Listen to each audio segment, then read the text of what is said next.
la foi,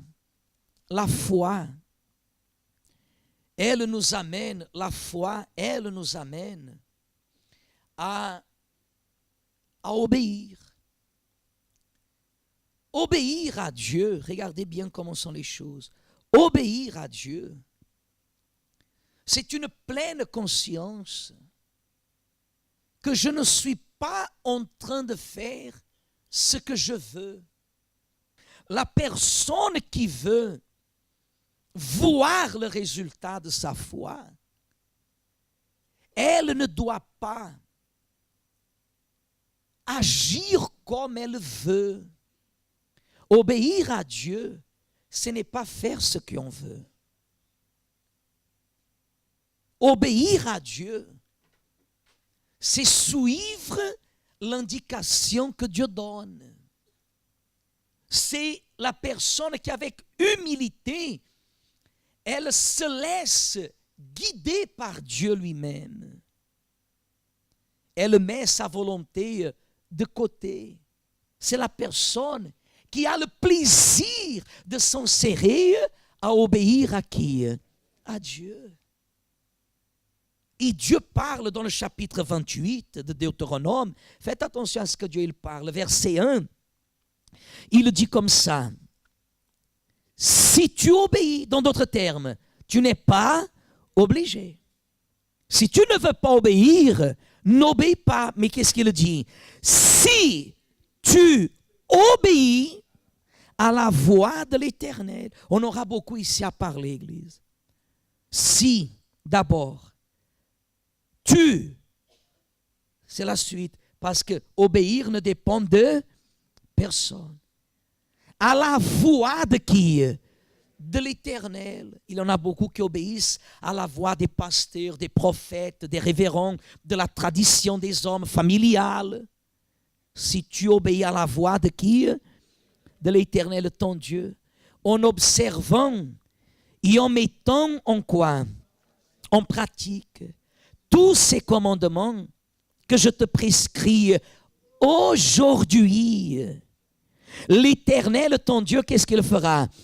Te donnera la supériorité sur toutes les nations de la terre. Verset 2.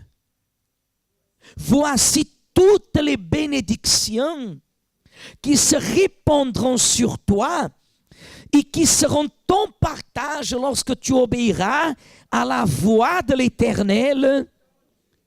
C'est pour ça que le livre de Deutéronome est un livre essentiel pour apprendre à faire la volonté de Dieu de la façon que Dieu le veut.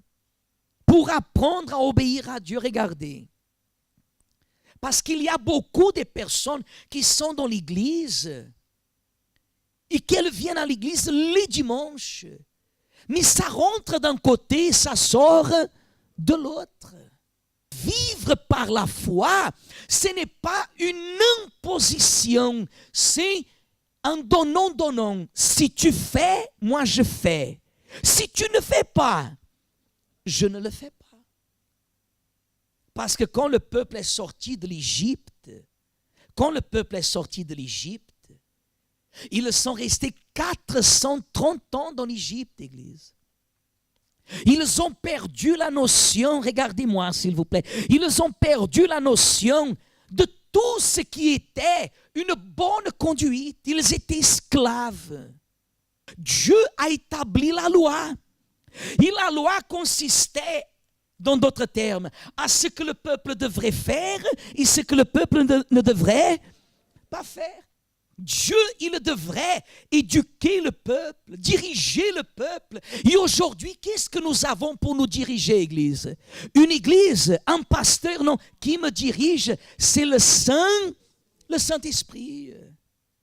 L'Esprit de Dieu en moi-même, il me guide, il me dit, Séraphin, ça ce n'est pas bon.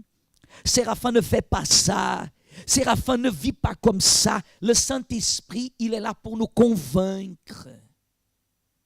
Et si je laisse de chercher le Saint-Esprit, ma chair va être dominée par les choses mondaines. Et un jour, je dirai, mais comment j'ai pu faire une telle chose? Parce que je n'ai pas été guidé par l'Esprit, j'ai été guidé par la chair.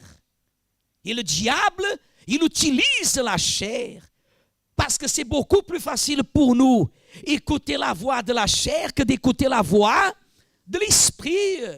Mais le Saint-Esprit ne veut pas demeurer dans ma vie pour m'épargner de la jalousie des autres, pour m'épargner des problèmes. Non, Église. Des problèmes, on a eu, on a, il y en aura. Mais au nom de Jésus, on aura la victoire sur tous les problèmes, Église.